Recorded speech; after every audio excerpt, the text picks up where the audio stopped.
I'm not mistaken, you did grow up within the area. Yeah. I know you went to the College for Creative Studies. Yeah. What makes you choose Detroit as your base of operations? Is it?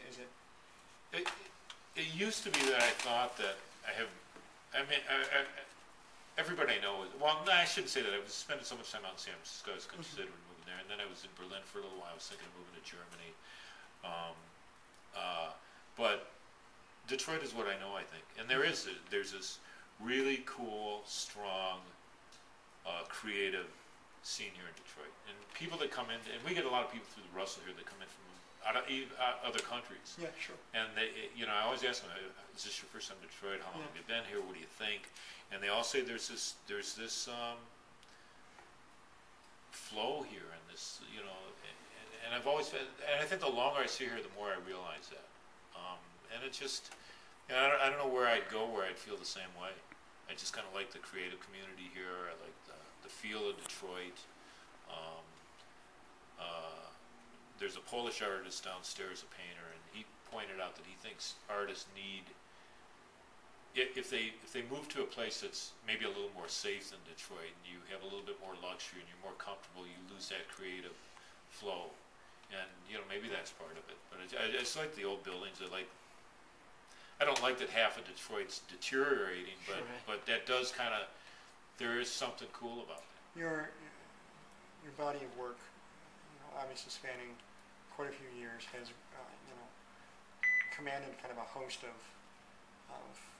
an audience. I mean, you've gotten notorious for your work that you've done and for the style that it's done in. And I know you've had a documentary produced, which is what we'll be showing at the Henry Ford. Yeah. Did you said yourself that going into poster work you don't expect to make millions.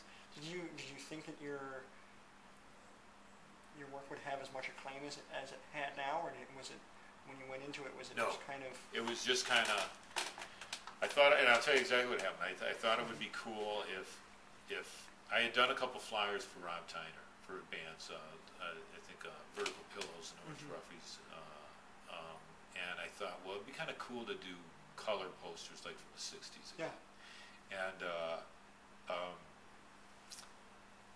I can't remember the first one that I did at Ghetto, but I hooked up with Chris at Ghetto Press, and he had an older brother that actually lived with Grimshaw for a while. So there was this common bond with a number of the people there, and we just started doing these posters. And like I told you earlier, there were a couple times that I figured if this isn't fun anymore, or if it gets to be too much of a headache, I'm just not going to do it anymore. I'm not making a living off this. It's just more of a creative outlet than anything else, and that's really what it should be, fun and not work. So there were a couple times that I came really close to not doing anymore. See, now I forgot the question. Well, you kind of brought up an interesting point. Your choice to use silk screening as a medium, was that did you initially go with silk screening? I mean, was that your first choice, or did you try different mediums and kind of experiment and then went into silk screening? We pretty much jumped right into silk screening. Because Keith was having his shirt screen printed at Ghetto Press, and that's how I hooked it with Chris at Ghetto Press. And he had printed a couple posters for different events, and having everything there made it affordable to do. I mean, Chris could burn his own screens. We didn't have to pay anybody. Well, he'd actually call people up and say, we're printing a poster, and I'd get a case of beer, and people would come by, and we did this thing. Yeah, it was like, it turned into these big, probably and I've been involved in a number of projects over the years. I was involved in a project in Pontiac called Phoenix Impressions. Probably the most creative atmosphere that I've ever been in for a couple of years was Ghetto Press. It was just, like I said, we were working with the kind of people I like working with, the bike shops, the tattoo shops, bands, with just people, whether they're artists or not, would stop by and want to help print. Yeah. And somebody'd yell, throw this color in there. And so we do it because it wasn't about money, it wasn't about being paid. It was about just doing something cool. So that's probably, and silk screens are so different than offset posters. They're just so much more vibrant. And I think that's why I've cut back too. It's just gotten too costly to do, and nobody has the money. So if I can't do something I really like to do, you know, a nice product, then you know, why do it? I know you were using a lot of computer-aided image design and design software, even sometimes a little, I guess, maybe before it kind of went mainstream, before it was kind of like the standard tool, which it seems to be the standard tool nowadays for a lot of design. How did that, I mean, your work that you do now outside of the oils that you do, you know, if you do a poster, how much of the design is computer aided and how much versus kind of I just did a poster for the paybacks. So I hand lettered this, scanned it in. Rather than do it on the computer, I'll sit here at the drawing board and draw it out and then scan it in. That's very cool. And then put color to it or something. Yeah, I don't know if I would know how to do this on computer, but it also, all the stuff I see that's done solely on computer is just too perfect. It's just, there's no human touch to it. It just, everything fits right. Yeah.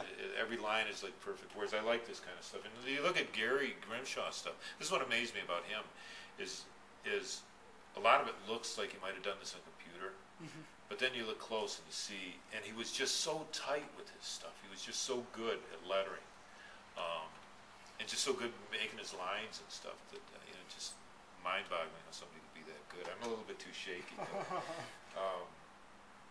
So I still like to do things by hand, but then again, there's time constraints. If people want things sent on files, you got to send things through email now. So I do a fair amount of the guidelines that I like to do them under.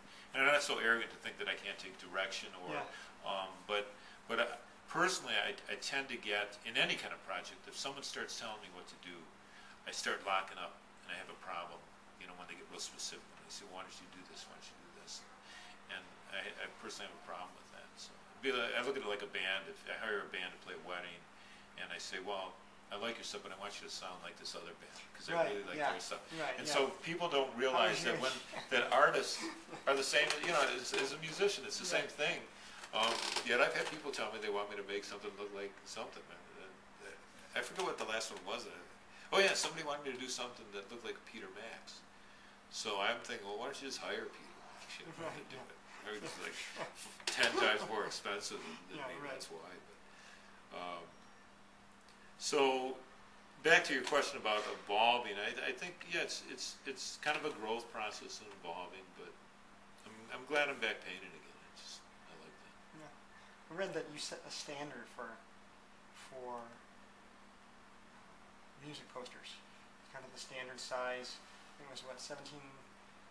Something like 14 and a half by 22 or something, almost 17 by 24-ish, kind of more of a rectangular size. Yeah.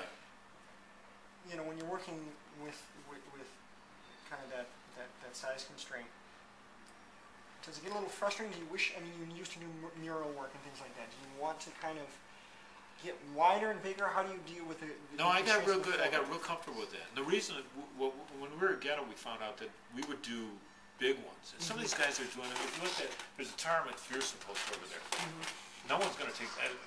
I think that might have been done to advertise the show or merchandise, but no one's going to take that and stick it in a record store window because it's going to cover up half the other stuff. Right. So we found that's what was happening in the Ghetto, was that people would say, it's a nice poster, but it's too big to put in our window. Yeah.